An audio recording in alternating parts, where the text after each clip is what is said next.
What is up, car addicts? Welcome back to the series where I customize and review past DLC and OG vehicles that I never got the chance to because I didn't start making car customization videos till about late 2015.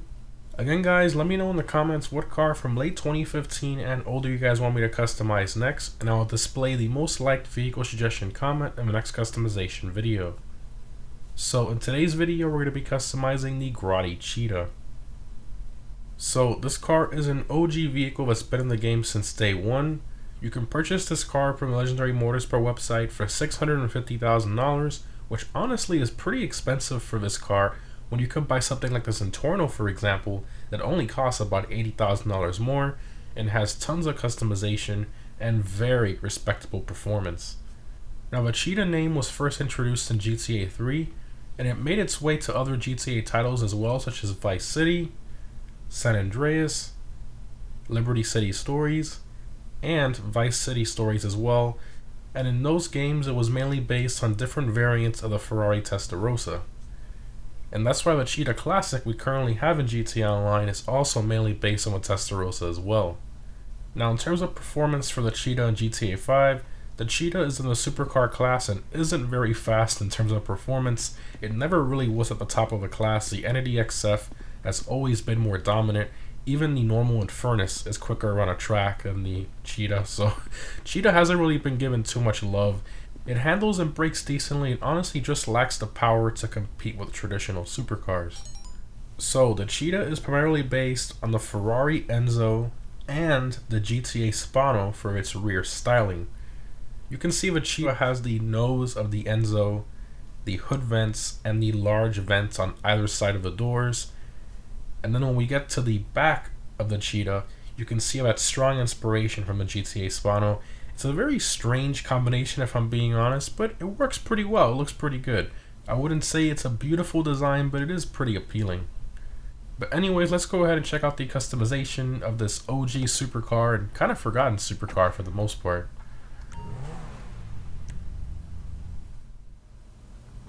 Alright, famous Cheetah. Where we got armor, brakes, engine, exhaust. So you got the stock exhaust there. Give it a little throttle so we can get rid of the smoke. Oh, it doesn't work with this car. Huh, that's weird. Maybe it's just a glitch or something. When I press the gas, it just takes off the brake and it doesn't... I don't know. No zoom in, I guess. So you have the stock one there, then you got triple exhaust. And then you got dual exit exhaust, which brings the plate from that awkward placement down to the center, and it brings the exhaust up top, which I actually like a lot. And then you have a titanium version of that, but they're like big oval looking titanium tips. We're gonna do the dual exit. Quite frankly, I really dislike the license plate placement of the stock one, so this definitely helps a lot. I like the exhaust placement, it looks pretty good, so we're gonna do dual exhaust. Okay, lights, I got the stock lights there. We're gonna throw some xenons on there, why not? Make them a little more blue. License plate, we're gonna go yellow on black. I think I have, oh yeah, I got my Ferrari plates, even though the back is the GTA Spano, but you know, we could pretend, right? Okay. We got respray. So for the color of this car, you know, there really isn't much. The secondary color is just some interior stitching. Oh, I didn't even, there we go. There's just some interior stitching, as you can see there, on the seats and a little bit on the steering wheel. So really isn't much. You know, the brake calipers don't change. Nothing in the engine bay that I can see changes. So yeah, it's not really much. So I'm gonna go with a nice brighter color because you really can't contrast anything except for like carbon fiber that you're stuck with down the middle with something else. I was thinking yellow, but I don't know, I think it just looks a little strange. Go ahead to the race yellow. I was thinking this, but I don't know. I really like, there's, for some reason this car just needs to be red. It just looks so good in red. So we're gonna do the metallic Torino red. And then pearlescent, let's make it pop a little bit. Salmon pink, and the orange, I think it just makes it a little more too orange. But it looks pretty good. I like the sunrise orange pearlescent on there.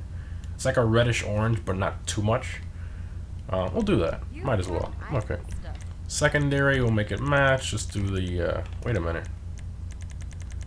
There's something changing there, or is it just me? Okay, so it's just the interior as I said, right? Yeah, okay. Alright, so we'll do the red, just make it match, do its arena red. A curriculum goes on the side of the doors. Okay. Next up we got spoiler upgrades, so you have the stock one here, which is like built into the bodywork. Then you have the high level spoiler, which has carbon on the top and it's just mounted very strange. Then you got carbon wing and then GT wing. I personally don't like the double spoiler effect on this car. I think it just looks strange. The best looking one is probably this one, but the way it's mounted, it's just, I don't know. They just all look pretty bad. You know what would have been cool Rockstar could have done? They could have put a little ducktail lip on the very edge of a stock spoiler, like in carbon or something like that. See, that would have been nice. But these options here is just a little excessive. So I'm gonna do none there. Suspension, and we are gonna have traction issues. You know, it's not gonna handle as well because of that missing spoiler. We got transmission, turbo, our wheels. So something really cool on this car. So if you pay attention to the front wheels here, they look pretty normal. But then when you get to the back actually forces any wheel you put on it to concave itself. So it concaves itself inward. It just looks crazy. It's like really nice deep profile. And if we go to the street category, remember that they added in a lot of concave wheels, so you get like a double concave effect. So I already went through all these, and the Mercy concaves look incredible on this car. Where are they? Here they are. Look at the way it looks on the back. That is nuts. I mean, that's just, that profile, that's ridiculous. The front again looks normal, but then the back, I mean, whoa. That's pretty crazy, and I really like that. So we're gonna do that. Wheel color, I'm gonna go black, obviously. Absolutely love that. In terms of, you know, should we go black wheel color? Or maybe like maybe we'll do something different, like a black steel, kind of like dark gray. Yeah, I feel like the black hides the lines of the wheel too much.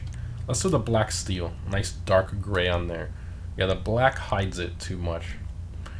Okay, windows, we'll do this interior, I mean, it's pretty much copy and paste, you know. Really crappy interiors from 2013.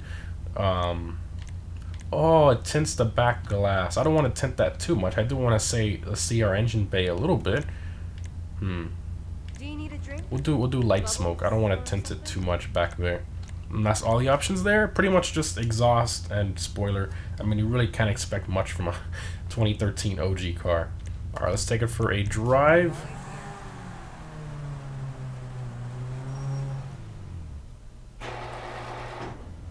All right, rev it up a bit. Very similar exhaust note to the Zentorno. That's weird. I haven't driven this thing in forever. It's been years. That's so strange. But then when you start moving, it's got a slightly higher pitch. Very similar to the Zentorno. That's so weird. First person. So this is like the OG ramp car, because the front end of this car was so low, people would ramp other cars with it. I mean, it was something cool to do. Brakes, good brakes. Now this car, you know, it's an OG car, and it's one of the slower supercars from back then. It never really had its time to shine, because the Entity and Adder were just, you know, better for most racetracks and were more commonly used because they were quicker. This thing, you know, it's not really all that great. Even if you throw it in a sports class in today's GTA world, it's still not very great. Yeah, it is what it is. You know, an older supercar build on here. I mean, it's not anything crazy. It does move though. I mean, it's pretty quick, decently quick. Fully upgraded here. I think it definitely needs the upgrades, you know, for it to drive a little nicer. In its stock form, it's very, very slow. Alright, let's pull over here so we can open all the doors. See what opens.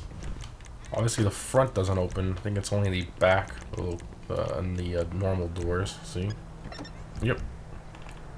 Wow, crazy the way that opens. I thought it opened the other way. I don't know it opened like that. That's so weird. That much body work going upward like that. That's okay. Oh yes, beautiful texture quality from 2013. Nowadays they would just put all that carbon, which looks a lot better. That just looks pretty bad. At the engine model, you're not too bad. Oh, they did carbon back here. Look on top of the rear bumper, they did carbon. Exhaust tips look pretty good there. They did a good job with that because they actually kind of like mount right there, but then it still goes downward. Like if it's gonna put the exhaust back in its stock placement, so it is a little weird. And the engine model here from like the Turismo and all that, even though I think it originated on this car, I'm like 90% sure. But it looks a little strange. The exhaust work looks pretty good though. I like the headers and all that. That's very nicely done. Not bad for a 2013 car. I mean, under those little carbon pieces there, it does look a little strange. So it's got the engine model's a little weird, but they did put like some chrome on it. It doesn't look too bad. 2013, you really can't complain. You really can't be ashamed of opening this at a car show or a car meet. I mean, that is nice. Interior, you know, traditional 2013 supercar interior. Not much to talk about there. They put, oh, there's a little Grotti logo there on the passenger side dash. That's not bad. Any other little details? Grotti logo on the steering wheel. No custom floor mats, even though the stitching, or I think part of a stock red, does transfer around the borders of the floor mats. So that's pretty nice. Not too bad. Let me know what you guys think in the comments of the Cheetah. Love this car. And as always, let me know what vehicle from 2015 and older you guys want me to customize next. And as always, I will display the most liked vehicle suggestion comment in the next customization video. Thanks for watching, guys, and I'll see you in the next one.